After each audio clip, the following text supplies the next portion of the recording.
такой приговор вынесен в отношении человека, страдающего болезнью Паркинсона, гипертонией, сахарным диабетом, плюс у него еще заболевание сердца, он переносил операцию на сердце.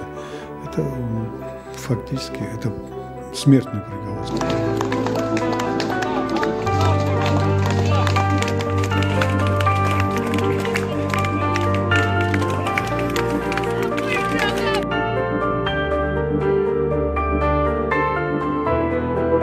Это нонсенс, когда суд выносит решение больше, чем просит обвинение.